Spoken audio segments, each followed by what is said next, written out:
Hey, everybody. Welcome to Moment of Clarity. Thanks for joining me today. Take a second to share this, let people know. Today is truly an incredible guest. It's been a big couple weeks. As I mentioned last week, I apparently am only having, vice presidential and presidential candidates on the show. Nowadays, I had Eugene per year. I had David Cobb. And now, former vice presidential candidate Ajamu Baraka, also an excellent writer and political activist and a spokesperson for Black Alliance for Peace. So please welcome him with me. Hello. Hey Lee, good to be here. Always good to be with you. It's a pleasure to speak to you again. It's been too long now that we can't travel anymore, it seems. But right. So I wanted to start off by talking about what's been going on with the police brutality in America, the Derek Chauvin trial, which our mainstream media will talk about how police brutality is a thing. They'll talk about how Derek Chauvin should not have killed George Floyd, but they won't really get to the heart of the matter, which I think is what I've seen you doing so well with your writing recently. Well, they won't and they can't, because the heart of the matter is the relationship, the colonial relationship between the state and the Black and brown populations of the U.S. So for them to really go to that question is to raise the legitimacy of the U.S. state and to raise some questions around that relationship that they're just not prepared to raise. So we have to raise it. We have to remind people that this whole call for something called justice is a phony call. It's not something that can't really be achieved. Sure, you can have situations from time to time where someone gets charged with these heinous crimes, but in terms of those crimes stopping, that relationship being altered between the state and the Black working class and other colonized people, it's not going to happen because it is structured within the DNA of this settler colonial project. So, they can only go so far. Yeah. And also, and I think this obviously is a lot of what you're talking about as well, but the policing in America is set up in such a way that it is to continue a legacy of white supremacy, to continue and solidify and protect the class structure.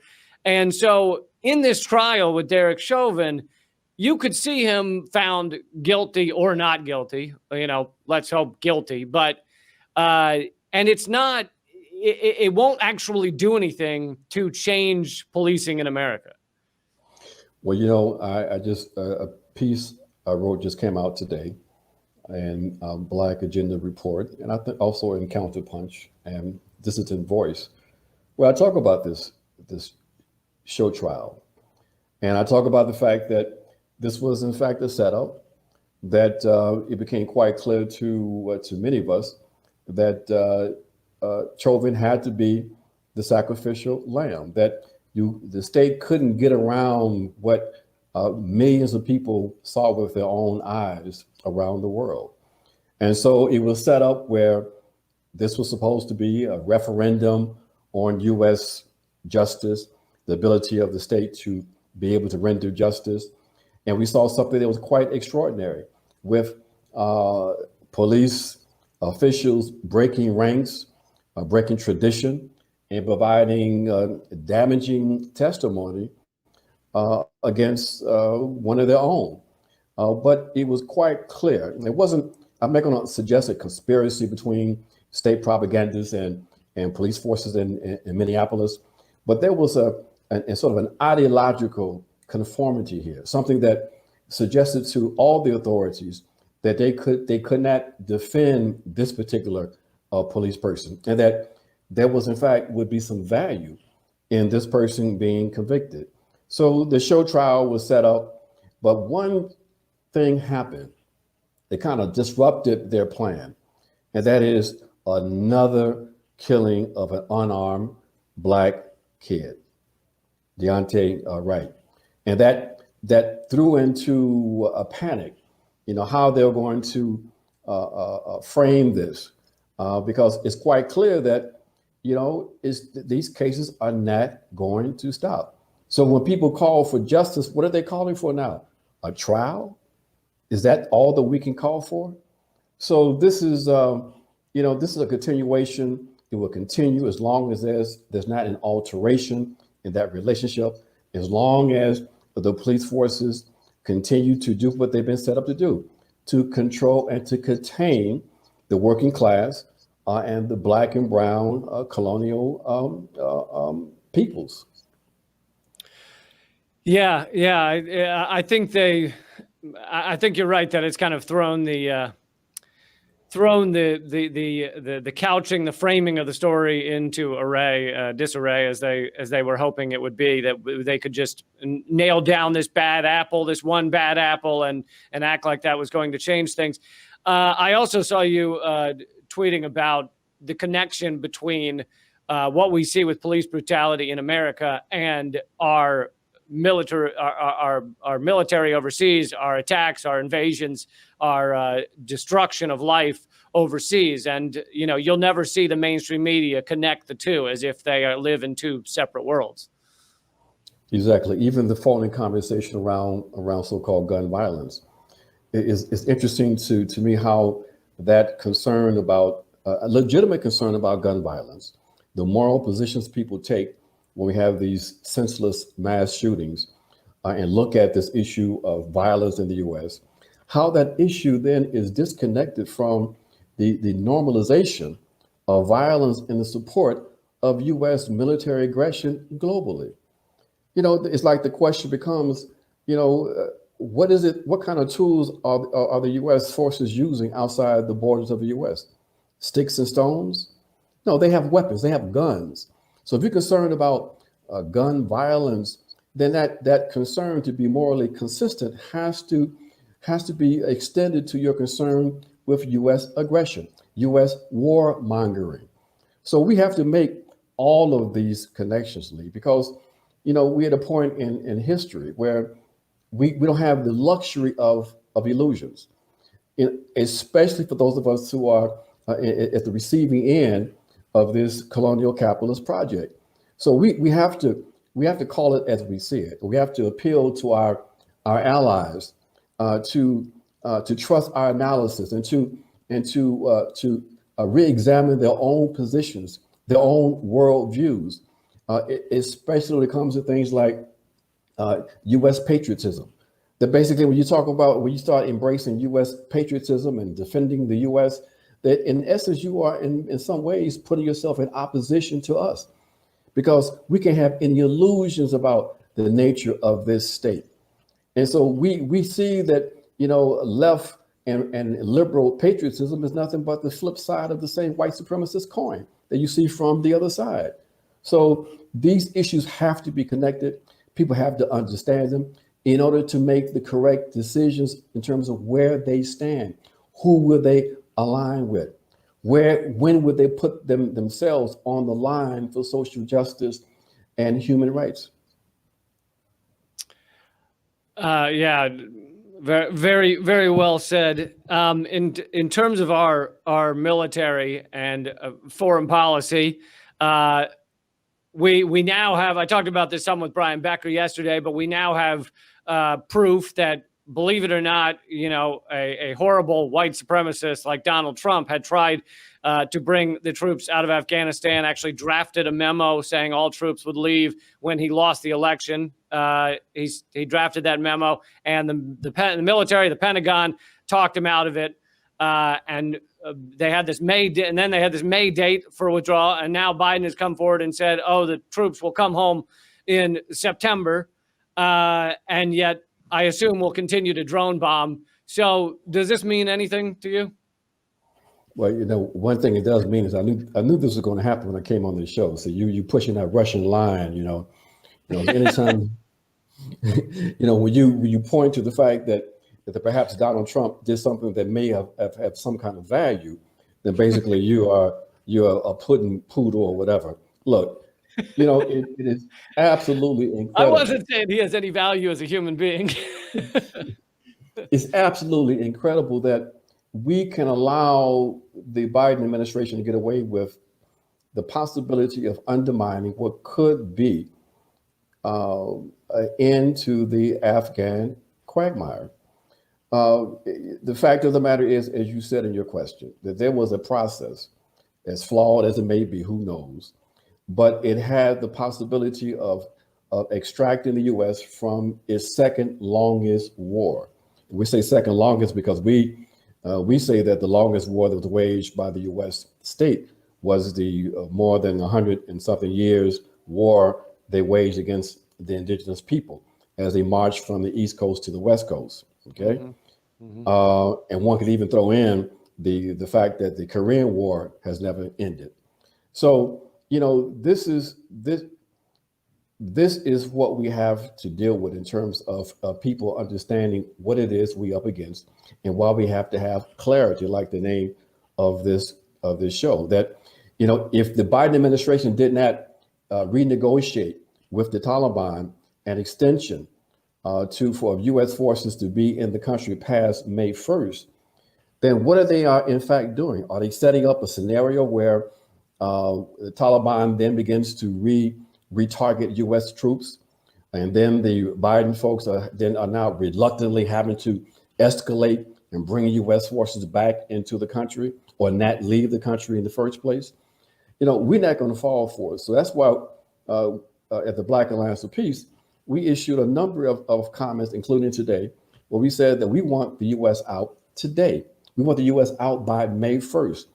That unless there's an agreement with the Taliban, then this is a setup. This is something that is providing a pretext for the U.S. not to leave. And we know that there are powerful forces in the Biden administration, powerful forces in the foreign policy community that they don't want to see the U.S. leave, not because they're concerned about women's rights in Afghanistan. They're concerned about a blocking effort to the Chinese.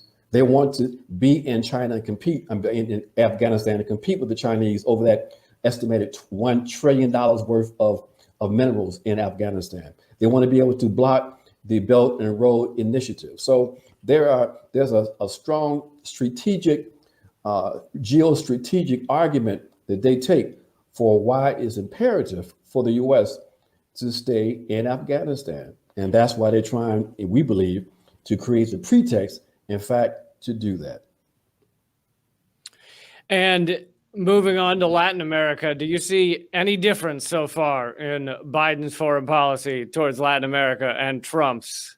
Or is this just a continued U.S. empire acting like we own Latin America?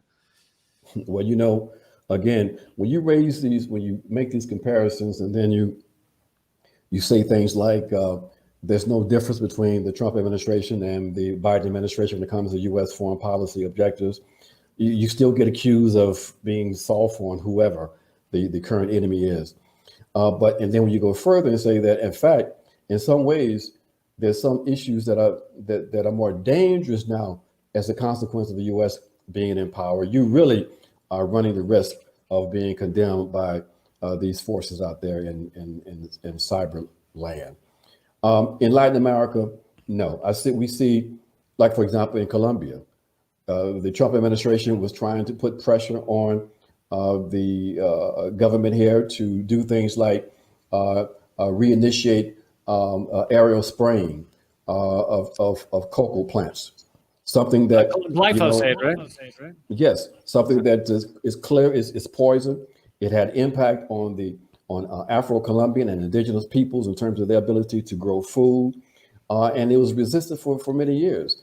The Trump administration tried to put pressure on them. Even a government kind of slowed down. What's the position of the Biden administration? To make the same demands. So there's nothing. I mean, they are moving ahead to expand NATO. They are still actively undermining Venezuela and Nicaragua. They've had their hands in the situation in Ecuador. They're still trying to undermine the situation in Bolivia. They're using the Organization of American States to undermine democracy by supporting Jovenel Moise in Haiti. So we raise the question, where is the difference? And there's no difference because objectively, these forces are representing some of the same elements. In fact, we'll argue that the Biden administration, representing finance, capital, and the transnational corporations, are even more dangerous because they see that the military option is one of the best options they feel that they have in order to try to maintain and extend U.S. global dominance. So no changes here in Latin America. In fact, is even more dangerous because the oppositional forces in places like the U.S. allow themselves to be disarmed because they think they have a friendly face in the White House.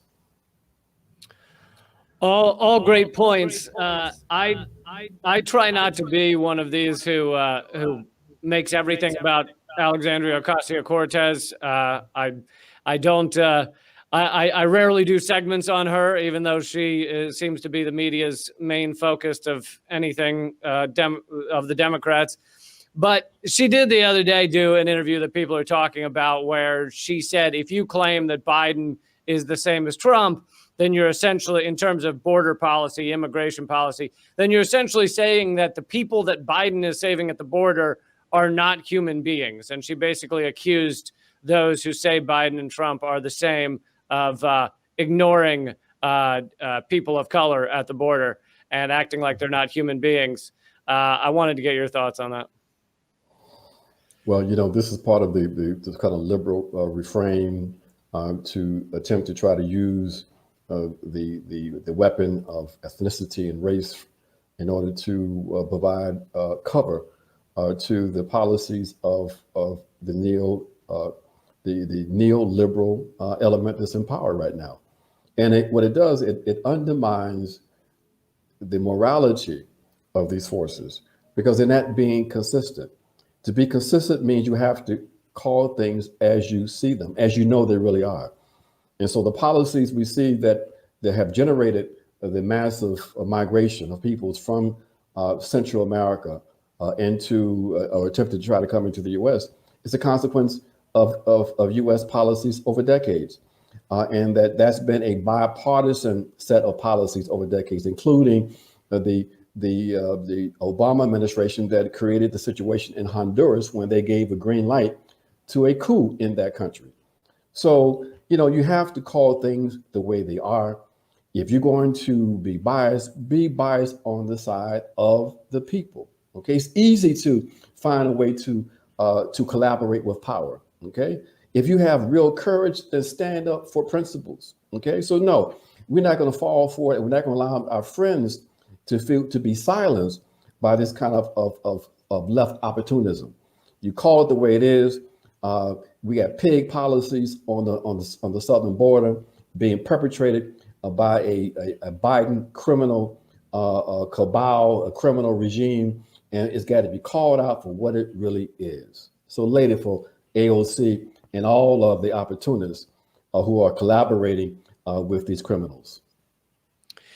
I see the way that corporate America has captured the government. I mean, maybe it's been like that since day one. Basically, business owns our government, but and captured so much of the system that I don't see a lot of change coming in electoralism. Even though I tell everyone they should vote because it's like picking up litter. It's something you should do to be a good member of society, but it doesn't seem to be creating a lot of change in recent years.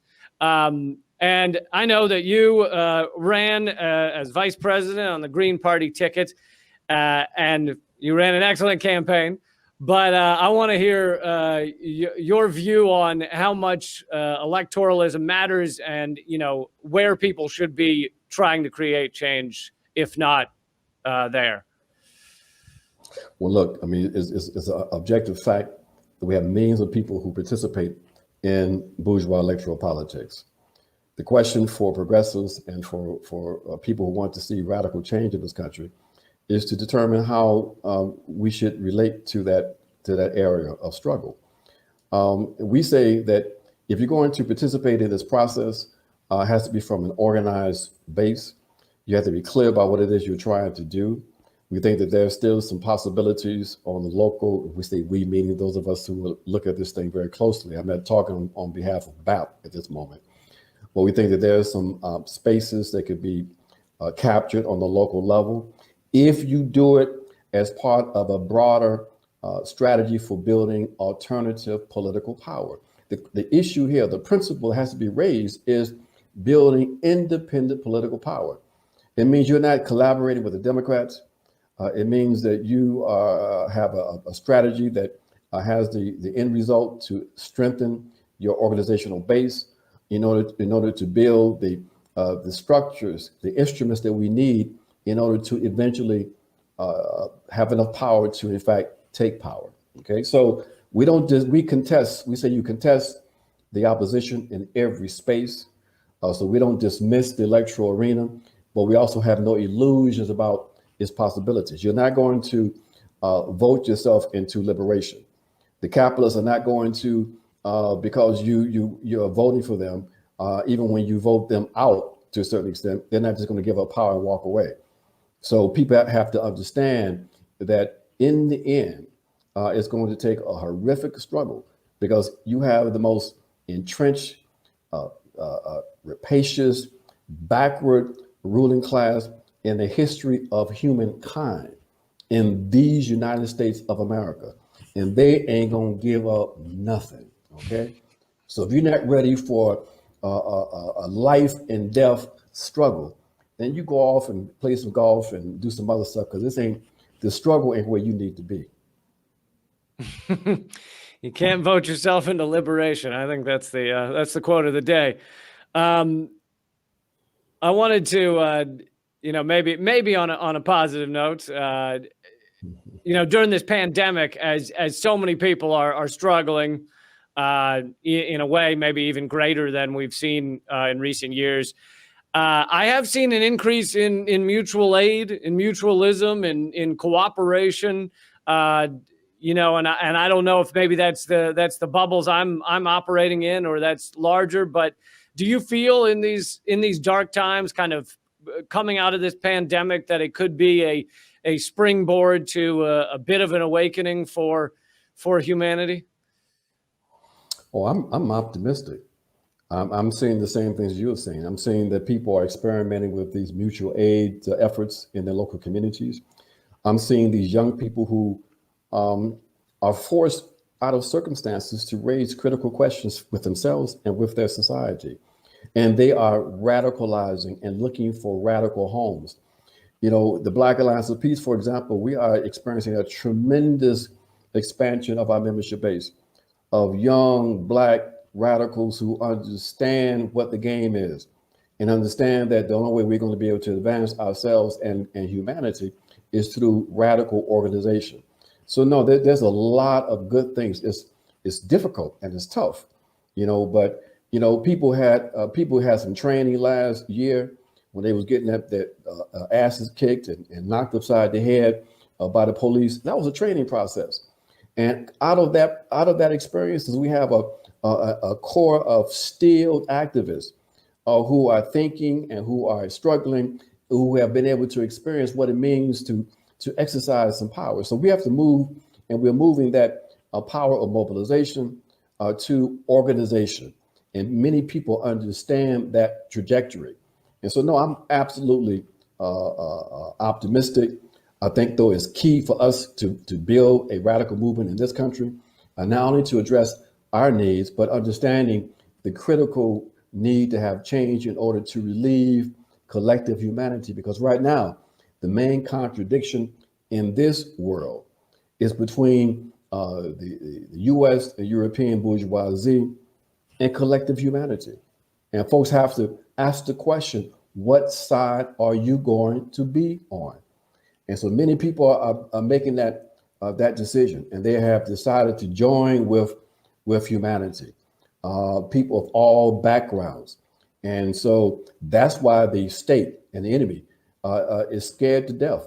That's why they want to split us up. That's why you had the myth of the bad protester and the good protester and the white folks who were like, working with the police and all that. They were scared to death at the multinational and multiracial character of what emerged last year. So we understand the okie doke. And so, no, we are very happy with the possibilities. We know it's going to be rough and tough. It's going to get worse before it gets better.